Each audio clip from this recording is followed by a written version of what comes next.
तुलसीदास द्वारा रचित श्री रामचरितमानस में कुल 7 कांड अध्याय हैं, लेकिन इन 7 कांड में से सर्वाधिक महत्व सुंदर कांड का है। लेकिन ऐसा क्यों है, आज हम इसका कारण जानेंगे। श्री रामचरितमानस में 7 कांड अध्याय हैं।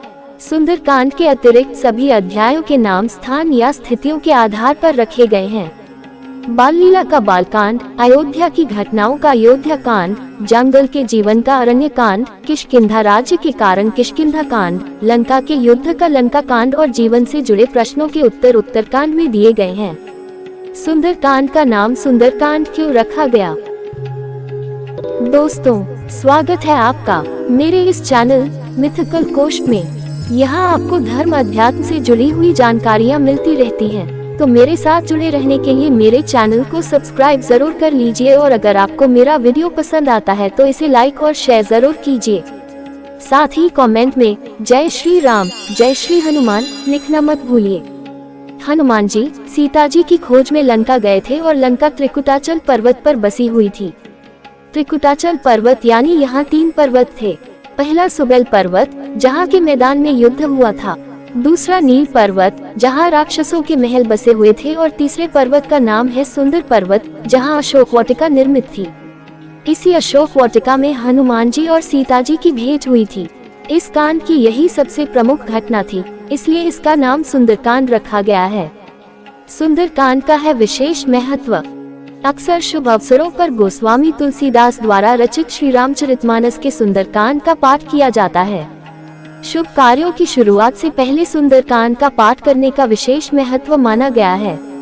जब भी किसी व्यक्ति के जीवन में ज्यादा परेशानियां हो, कोई काम नहीं बन रहा हो, आत्मविश्वास की कमी हो या कोई और समस्या हो, सुंदरकांड के पाठ से शुभ फल प्राप्त होने लग जाते हैं।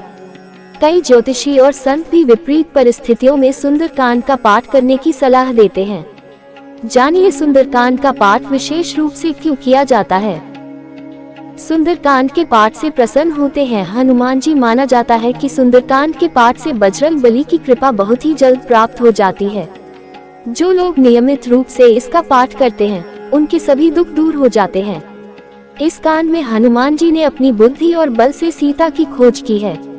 इसी वजह से सुंदरकांड को हनुमान जी की सफलता के लिए याद किया जाता है। सुंदरकांड के पाठ से मिलता है मनोवैज्ञानिक लाभ। वास्तव में श्री रामचरितमानस के सुंदरकांड की कथा सबसे अलग है। संपूर्ण श्री रामचरितमानस भगवान श्री राम के गुणों और उनके पुरुषार्थ को दर्शाती है। सुंदरकांड एकमात्र ऐसा अध्याय है जो श्री राम के भक्त हनुमान की विजय का कांड है। मनोवैज्ञानिक नजरिए से देखा जाए तो यह आत्मविश्वास और इच्छा शक्ति बढ़ाने वाला कांड है। सुंदरकांड के पाठ से व्यक्ति को मानसिक शक्ति प्राप्त होती है। किसी भी कार्य को पूर्ण करने के लिए आत्मविश्वास मिलता है। हनुमान जी जो कि वानर थे, वे समुद्र को लांघ कर लंका पहुंच गए और वहां सीता की खोज की। लंका को जलाया और सीता का संदेश लेकर श्री राम के पास लौट आए।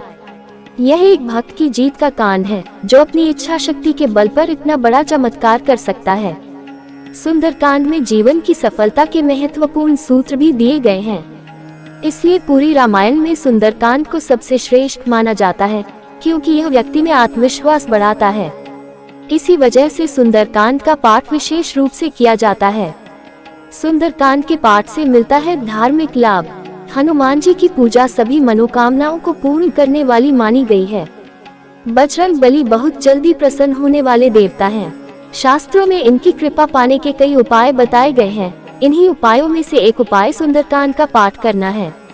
सुंदरकांड के पाठ से हनुमान जी के साथ ही श्री राम की भी विशेष कृपा प्राप्त होती है। किसी भी प्रकार की परेशानी हो, सुंदरकांड के पाठ से दूर हो जाती है। यह एक श्रेष्ठ और सबसे सरल उपाय है।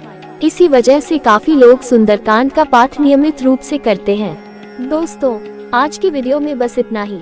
अगर आपको मेरी यह जानकारी पसंद आई है तो मेरे वीडियो को लाइक और शेयर जरूर कीजिए और चैनल को सब्सक्राइब करना मत भूलिए।